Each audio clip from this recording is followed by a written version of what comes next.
Hello दोस्तों, आज मैं आप लोगों के लिए एक नया वीडियो लेके आया हूं। अब तक तो आपने माइवन शटरिंग देखा, इंस्टॉल में साइट का कैसे कैसे इंस्टॉल किया जाता है, कंपोनेंट का नाम भी देखा, दिखाया एक एक कंपोनेंट का।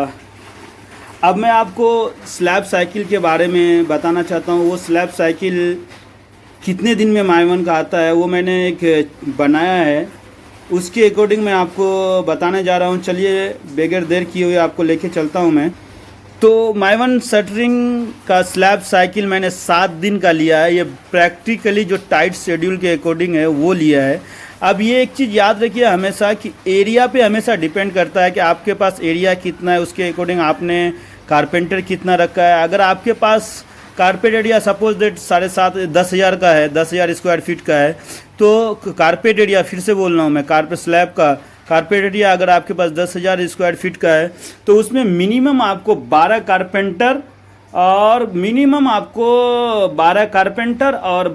36 यानी 48 टोटल, यानी 50 नंबर्स आपको कारपेंटर लगेगा, जिसमें 12-13 कारपेंटर, रेस्ट जो बचा हुआ है वो सारा हेल्पर, इतने की ज़रूरत पड़ती है। अगर आपके पास कारपेंटर नहीं है तो फिर ये टारगेट अचीव नहीं हो पाएगा।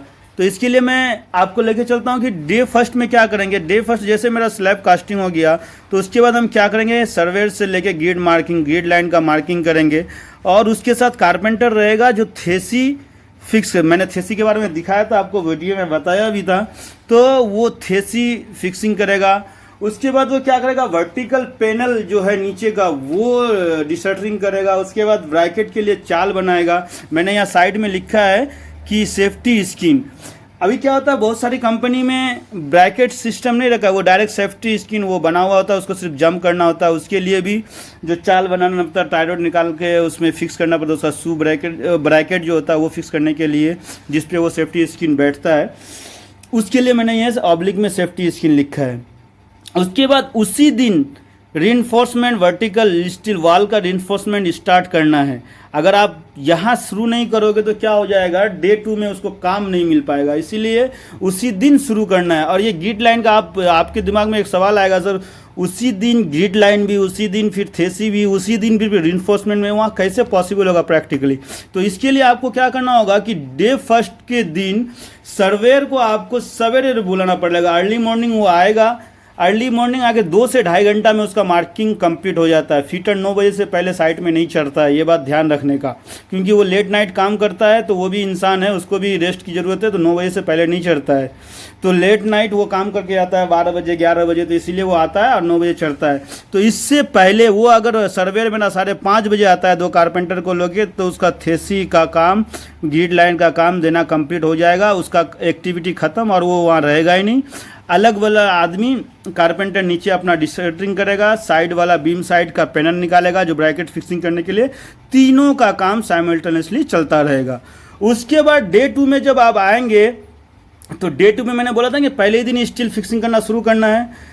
दूसरे दिन में उसका जो आधा अधूरा बचेगा वो 100% आपका वॉल का रेफोर्समेंट कंप्लीट हो जाएगा। और उस दिन चेकिंग करके क्लाइंट को जो छोटा मोटा पॉइंट है उसको रेक्टिफाई करके ख़त्म कर देना है। उसी दिन जो अपना माइवन में वो जो इलेक्ट्रिकल का मॉड्यूलर बॉक्स फिक्स करना होता है वो बोर्ड फिक्स करेगा।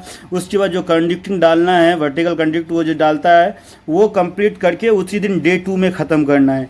डे 3 में आपको जाके वॉल पैनल का फिक्सिंग कंप्लीट हो जाना है।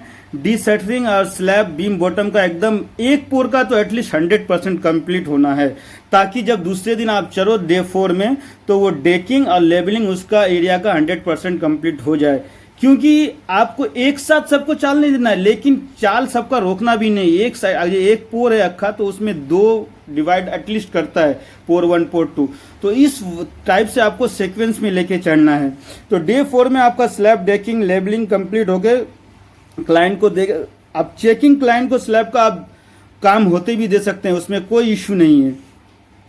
डे 5 में आपका स्लैब का स्टील फिक्सिंग करेगा जो कि कंप्लीट होगा उसी दिन, और नीचे उसके साथ बॉटम का अलाइनमेंट सब चीज़ चेकिंग वोकिंग होने, बॉटम का अलाइनमेंट प्लम होने के बाद, क्लाइंट से चेक होने के बाद पैकिंग का काम, जो आरके के नीचे जो रहता है गैप, उसको पैकिंग का काम करके कंप्लीट कर देना है उसी दिन। डे 6 में आपका क्या आ जाएगा, स्लैब का कंडक्टिंग हो जाएगा, संकन का जो है अलाइनमेंट, टॉप संकन का अलाइनमेंट, टॉप अलाइनमेंट, ये सब चेकिंग करा के उसी दिन क्लाइंट को देके उसी का साइन ऑफ ले लेना है। उसके बाद डे 7 हम लोग हाथ में क्यों रखते हैं, जो क्लाइंट का मेजर, बाय द वे कभी प्रैक्टिकल ऐसा होता है कि कहीं कोई पॉइंट मेजर हो जाता है जिसको करने में अपने को टाइम लगता है, तो उसके लिए रखते हैं। और वो कंसल्टेंट स्टील का, चाहे कंसल्टेंट चेकिंग स्टील का हो, चाहे एमएपी वाला तो एक बार आ जाता है तो दोबारा ज़रूरत नहीं पड़ती है उन लोगों को, क्योंकि वो टिपिकल है। लेकिन स्टील वाला और वो आर्किटेक्ट वाले आते हैं, उसको एक दिन पहले इन्फॉर्म किया जाता है, वो आपका शेड्यूल दे देता है कि मैं इतने बजे आऊँगा। मोस्टली वो लंच, बिफोर लंच 9-10 बजे तक आपका साइड में, अगर आप बताते हो कि सर मुझे स्लैब कास्ट करना है, तो वो इसके अकॉर्डिंग आ जाता है। और जो पॉइंट अगर जो बाय द वे हो जाए, इंसान है, गलती होती है थोड़ी बहुत, जो कोई गलती आ गया उसी दिन सॉर्ट आउट करके स्लैब कास्टिंग करना है। अब रही बात, बहुत कोई की बात आपने सुना होगा कि स्लैब 5 दिन में भी हो जाता है, 6 दिन भी हो जाता है। मैं गवाह हूँ कि मैंने भी 5 दिन में साइकिल किया है।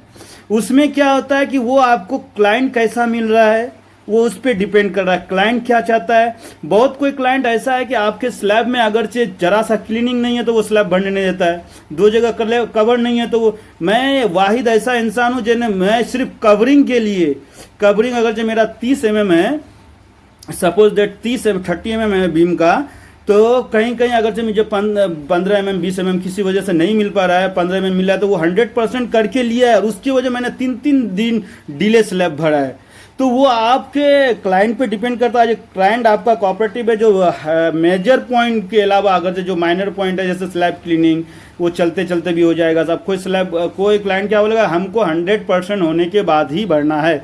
तो इस कंडीशन में तो बाबू 100% क्या है, 101% मैं बोलता हूँ कि 6 दिन में और 5 दिन में स्लैब नहीं होने वाला है। इस कंडीशन में फिर आपको 8 से 9 दिन चला जाएगा।